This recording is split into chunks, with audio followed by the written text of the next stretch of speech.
주께서 우리를 위한 영원한 빛이 되실 것입니다. 라는 제목의 말씀 전해드리겠습니다.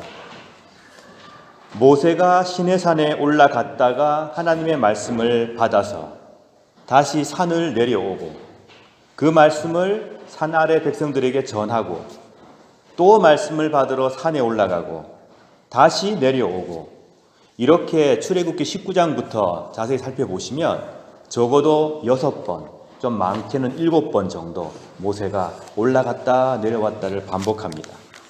하나님의 임재를 체험하여 하나님께 들은 말씀을 전하기 위해서 그런 수고를 했던 것이죠. 제일 처음에 십계명을 받은 것은 출애굽기 20장이고요. 그 십계명을 돌판에 받기 위해서 올라갔던 것은 24장에 나옵니다. 그런데 이 첫 번째 십계명 돌판을 받기 위해서 올라갔던 이 기간이 너무 오래 걸리는 바람에 백성들이 기다리다가 그냥 그들의 신을 만들죠. 금송아지를 만듭니다. 내려와 보니까 금송아지가 만들어져 있고 거기에 절하고 있습니다. 그래서 모세가 화가 나서 첫 번째 십계명 돌판을 깨버립니다. 그리고 나서 오늘 본문이 바로 두 번째 십계명 돌판을 가지고 내려오는 장면입니다. 출애굽기에서 산은 신적 현현, 그러니까 하나님께서 임재하시는 신비롭고 거룩한 곳입니다.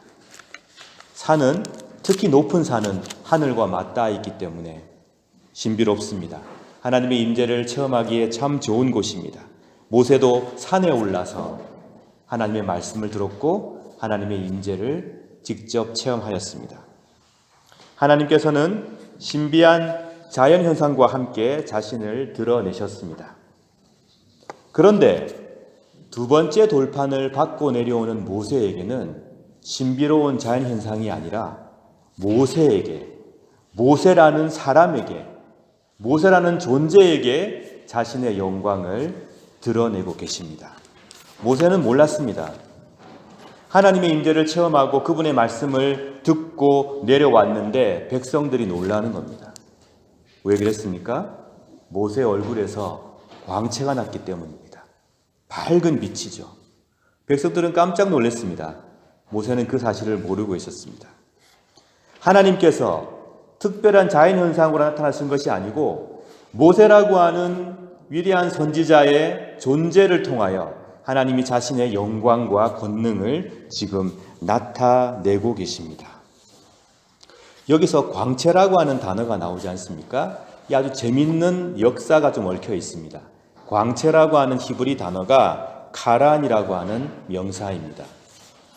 근데 이 카란이라고 하는 이 명사는요, 뜻이 두 가지입니다. 첫 번째는 우리 본문에 나오는 광채, 밝은 빛이란 뜻이 있고요. 두 번째는 뿔이라고 하는 뜻이 있습니다. 뿔.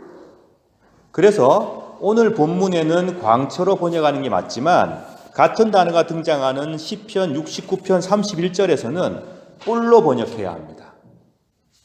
제가 시편 69편 31절 한번 읽어드리겠습니다. 30절부터 내가 노래로 하나님의 이름을 찬양하겠습니다. 감사를 드리며 하나님을 높여드리겠습니다. 그것이 수소 제물을 바치는 것보다 여호와를 더욱 기쁘시게 하는 일이며, 이제 뿔이 나옵니다. 뿔과 굽이 있는 황소를 바치는 것보다 여호와를 더욱 흐뭇하게 해드리는 일일 것입니다. 라고 시편에 나오잖아요. 이때도 똑같은 단어가 쓰여지고 있습니다. 근데 여기서는 뿔이라고 번역을 해야 합니다.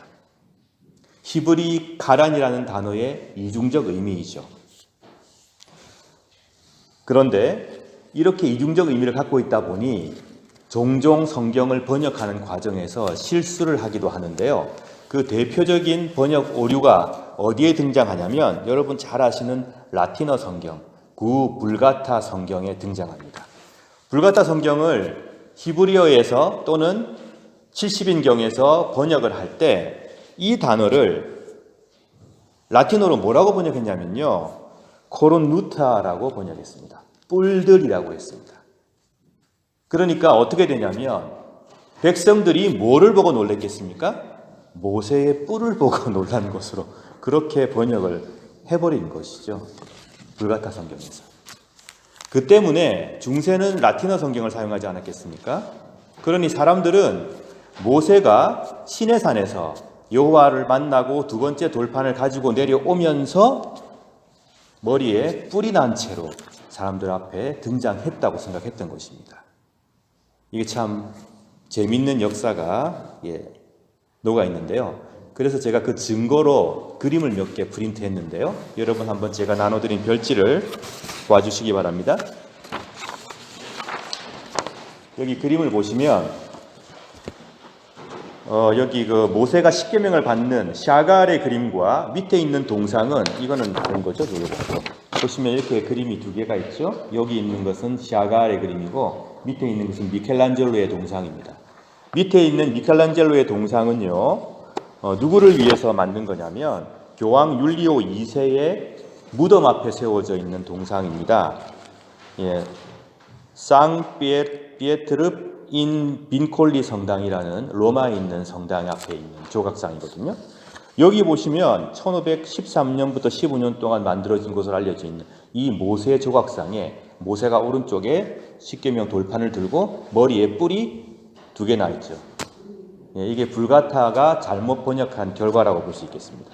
그 다음에 샤갈도 마찬가지입니다. 보시면 샤갈이 마르크 샤갈 성서 메시지 미술관 소장으로 되어져 있는 모세 십계명을 받음이라는 작품에서도 뿔이 4개가 이렇게 머리에 나 있습니다. 그러니까 이 히브리어 단어 카란이 갖고 있는 이중적 의미인데 불가타 성경이 그거를 뿔로 번역하는 바람에 생긴 하나의 오류가 아닌가 그런 생각을 합니다. 근데 우리 본문에서는요, 뿔로 읽으면 안 되고 광채라고 읽는 것이 맞습니다. 고대 근동 지방에서는 또 하나 재밌는 사실은 뿔이라고 하는 것이 신적인 능력과 근엄의 상징이기도 했습니다. 여러분 이집트 벽화를 보시면요, 황소 모양, 뿔이 난 황소 모양의 신의 얼굴도 있고요. 그리고 바알 신이라고 하는 신이 있잖아요. 고대 근동 지방에 그 바알 신을 그린 그림들을 보게 되면 뿔이 난 투구를 쓰고 있는 바알 신을 묘사하기도 합니다. 만약에요, 그럴 리는 없지만 만약에 옛날 이집트 사람들 뿔이라고 하는 것이 신적 근엄의 상징이라고 알고 있는 그 사람들 또는 바알을 섬겼던 그들이 이 본문을 읽으면은 뿔로 해도 큰 무리가 없을 거라고 생각을 합니다. 아, 신적 현현의 하나의 표시로서 모세의 머리에 뿔이 났구나 라고 말할 수도 있겠죠. 그러나 분명한 것은 이 본문에서는 뿔이 아니고 광채로 읽으셔야 한다는 것이죠. 여러분 그 그림 제가 이 프린트한 그 뒷면을 보시면 또 그림이 하나 더 있죠. 방금 제가 보여드렸던 그림은 16세기 그림, 16세기 동상 미켈란젤로, 그리고 20세기 그림인 샤갈의 작품인데 위에 있는 그림 뒷면에 있는 걸 보십시오. 이거는 6세기에 그려진 모자이크라고 보시면 되겠습니다. 시나이 반도에 있는 모세의 산 그 중턱에 세워져 있는 카타리나 수도원 교회의 모자이크입니다. 여기에는 뿔이 없습니다. 오히려 오래된 모세의 그림에는 뿔이 없는 모습이 등장하고 있고 또 동방교회 이콘에도 뿔이 없는 모세의 모습이 많이 등장합니다. 그러니 이거는 라틴어 성경의 오역에서 생긴 하나의 해프닝이 아닌가 그렇게 생각이 됩니다. 모세가 얼굴에 광채가 났습니다. 사람들이 놀랬습니다. 어떻게 저런 빛이 날 수 있을까?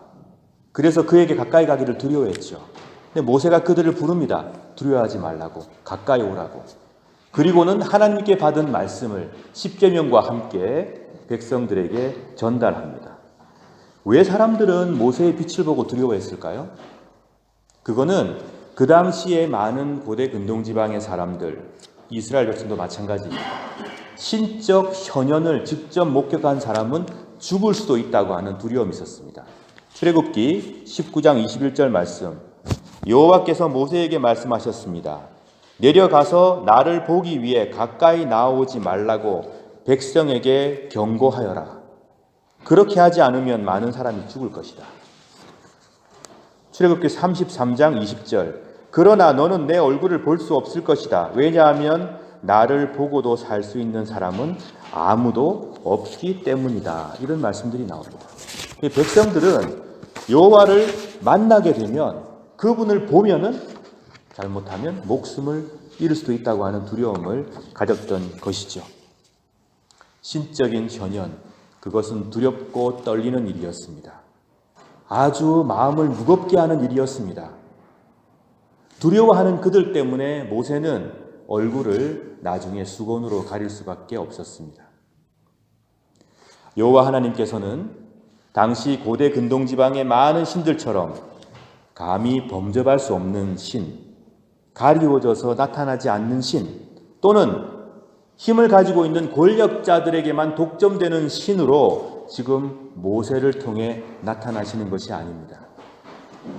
모세를 통해 광채로 백성들에게 등장하시는 여호와께서는 오히려 이스라엘을 백성 삼으시고 그들과 소통하시며 그들을 바른 길로, 자유의 길로 인도하시는 하나님으로서 지금 백성들에게 모세를 통해 빛으로 나타나고 계십니다. 십계명을 주셨죠. 우리는 십계명을 보면은 참 하나님께서 백성들을 올가매려고 하시는구나, 그런 생각을 하기 쉬운데, 하나님께서 십계명을 주신 이유도 다르지 않습니다. 그들이 출애굽했습니다. 종의 삶으로부터 자유를 얻었습니다. 이제 과거의 삶을 잊고 자유인으로서 존엄하게 하나님 앞에서의 바른 길을 가야 하는 운명이 그들에게 놓여 있잖아요. 그런데 이스라엘은 끊임없이 옛날을 동경합니다. 하나님께서 말씀하십니다. 자꾸 그렇게 예전 종의 삶으로 가려고 하지 말거라. 인간이란 나의 형상으로 지음받은 귀한 존재들이다. 어떻게 인간 사이에 높낮임이 가능하냐? 어떻게 왕이 있어야 하고 종이 있어야 하냐? 모든 인간은 하나님의 형상으로 지음받은 존귀한 자들이고, 모든 인간은 하나님과의 바른 관계 안에서만 참으로 자유함을 누릴 수 있고 참된 선을 이룰 수 있는 것이다. 그러니 나의 백성들아, 내 계명을 지키고 참 자유를 누리며 살아가라. 그런 의미로 십계명을 주신 것입니다. 그래서 하나님은 그 어떤 우상을 용납하지 않으셨습니다. 결코 우상에 대해서는 자비함을 갖지 않으셨습니다. 우상을 강력하게 제거하고 싶어 하셨습니다. 그 이유가 무엇일까요? 여러분, 우상이 뭐겠습니까? 눈에 보이는 걸 섬기는 게 우상이 될 수도 있겠죠. 그러나 우상이라고 하는 것은요, 본디 인간의 욕심과 욕망의 투영입니다. 내가 뭔가를 이루고 싶어요. 강한 권력을 가지고 싶거나 돈을 많이 가지고 싶거나 사람들을 막 좌지우지하고 싶습니다. 그런 마음이 있어요. 근데 그거를 종교의 힘을 빌어서 하고 싶을 때 우상이 보통 등장합니다. 우상이란 신적인 능력을 빌어서 많은 행운과 재물을 얻게 줄 것처럼 유혹을 우리에게 합니다. 그렇지만 결국 그 우상을 섬기는 자들은 원래는 자기의 욕망을 이루기 위해서 경건한 마음을 가지고 우상을 접하지만 결국은 스스로의 존엄과 가치를 잃어버리게 되는 길로 가게 되는 것이죠. 인간의 가치와 인간 본래의 아름다움을 상실하게 만드는 죄악의 구조, 악의 메커니즘, 이것이 바로 우상입니다. 우상을 통해서 그러한 구조가 양산되는 것입니다. 인간의 존엄과 인간의 가치가 얼마나 귀한 것이냐. 너희들 우상이 필요하지 않다. 왜 우상에게 절하느냐? 너희들 창조하신 하나님을 섬겨라. 너희들 자체가 신의 형상이다. 그렇게 말씀하고 계시는 것입니다. 그 때문에 하나님께서는 이 우상을 없애고 싶어 하셨습니다. 그래서 하나님께서는 모세와 직접 소통하시며 모세라는 인간 존재를 통해서 자신을 드러내시며 인간이 하나님의 형상이고 존귀한 존재이기에 하나님을 제대로 섬기고 하나님과의 바른 관계를 먼저 맺어서 그 안에서 참된 자유와 해방을 만끽하도록 하여라. 그런 말씀을 십계명과 율법을 통해서 이스라엘 백성들에게 전달하고 계십니다. 저는 여기서 그런 생각이 들었습니다. 모세가 하나님과의 소통, 하나님의 임재의 체험을 한 후에 자기도 모르는 사이에 광채가 났다고 했습니다. 모세만큼은 아니어도 제가 하나님과의 깊은 관계 속에서, 하나님과의 바른 관계 속에서 하나님을 깊이 마음에 모셔드리고 깊이 내 생각 속으로 모셔드림으로 말미암아 제가 하나님의 영광의 빛을 조금이라도 발할 수 있다면 얼마나 좋을까. 그래서 사람들이 그것을 보고 야, 하나님께서 살아계시는구나, 이걸 느낀다면 얼마나 좋을까, 그런 생각을 했습니다. 성경 구절 보면 마태복음 5장 14절에 이런 말씀이 있죠. 너희는 세상의 빛이다. 16절 너희 빛을 사람들에게 비춰라. 그래서 사람들이 너희의 선한 행동을 보고 하늘에 계신 너희 아버지께 영광을 돌리게 하여라. 여러분은 세상의 빛이십니다. 왜 그렇습니까? 여러분께서 하나님을 섬기고 계시기 때문입니다. 여러분 마음에 하나님을 모시고 살아가기 때문입니다. 하나님께서 여러분의 마음과 삶과 생각 속에서 빛을 발하시기 때문에 여러분은 세상의 빛입니다. 그러므로 하나님과의 바른 관계 속에서 빛을 발하며 살아가시는 복된 여러분 되시길 진심으로 바랍니다. 모세의 존재를 통해서 하나님께서 빛을 드러내셨고 그렇게 자신을 나타내셨습니다. 근데 바로 그 하나님께서 이 땅에 예수 그리스도로 오셨습니다. 생명의 빛, 세상의 빛으로 인간 가운데 오셔서 오신 것만 아니고 함께 사셨고 인간을 위해서 목숨을 버리는 놀라운 사랑을 보이셨습니다. 구약으로부터 신약까지 우리는 이런 역사들을 접합니다. 끊임없이 인간을 향해 다가오시며 끊임없이 인간을 찾아오시며 끊임없이 인간에게 희망을 주시며 혹시 잘못하고 약속이 파기되면 약속을 바꿔서라도 끊임없이 그들을 이끌고 계시는 하나님을 우리는 발견합니다. 결코 포기하지 않으십니다. 한순간도 놓지 않으십니다. 급기야는 인간 속으로 들어오셔서 인간과 함께 하시고 그들을 하나님의 존재 앞으로, 하나님의 사랑 앞으로 인도하고 계십니다. 모세에게 임마누엘 하셨던 그 하나님께서 예수 그리스도를 통해 많은 사람들에게 임마누엘 하셨고 지금은 우리들에게는 성령을 통하여 임마누엘의 하나님으로 찾아와 계십니다. 이 얼마나 감사하고 감격스러운 일입니까? 모세가 율법을 받았습니다. 그 율법을 이루는 놀라운 법이 바로 사랑의 법입니다. 예수 그리스도께서 변화산에서 광채가 나시고 변화되었습니다. 근데 그 주위에 모세와 엘리야가 있었다고 마태복음 17장은 기록하고 있죠. 모세가 이룬 율법, 모세가 받은 하나님의 계명, 그것을 능가하는 사랑의 법으로 율법을 완성하실 분이라는 것을 나타내고 있습니다. 엘리야의 예언, 모두를 살게 하고 참과 거짓을 구분했던 그 예언을 능가하는 하나님의 말씀으로서 사람들에게 다가오신다는 것을 변화산상에서의 변화, 그 변화가 말을 하고 있습니다. 사랑하는 여러분, 성령께서 지금도 우리 마음 가운데 그리스도를 믿고 따르는 우리들 가운데 용기를 주시며 예수 그리스도의 그 말씀의 빛과 사랑의 빛을 발하며 살라고 격려하고 도우고 계십니다. 하나님께서 여러분 가운데 거하심으로 예수 그리스도의 말씀이 여러분 가운데 살아 움직임으로 여러분의 삶이 광채로 가득하기를 축원합니다. 시편 148편 13절 말씀에 이런 말씀이 있습니다. 이 모든 것들이라고 하면 앞에서 얘기한 번개와 우박과 눈과 구름과 바다와 동물과 산들과 언덕과 나무와 짐승과 가축과 생물과 땅에 있는 모든 나라와 너희 귀족과 통치자들과 청년과 처녀와 노인과 어린이들아, 이 모든 것들아 여호와의 이름을 찬양하여라.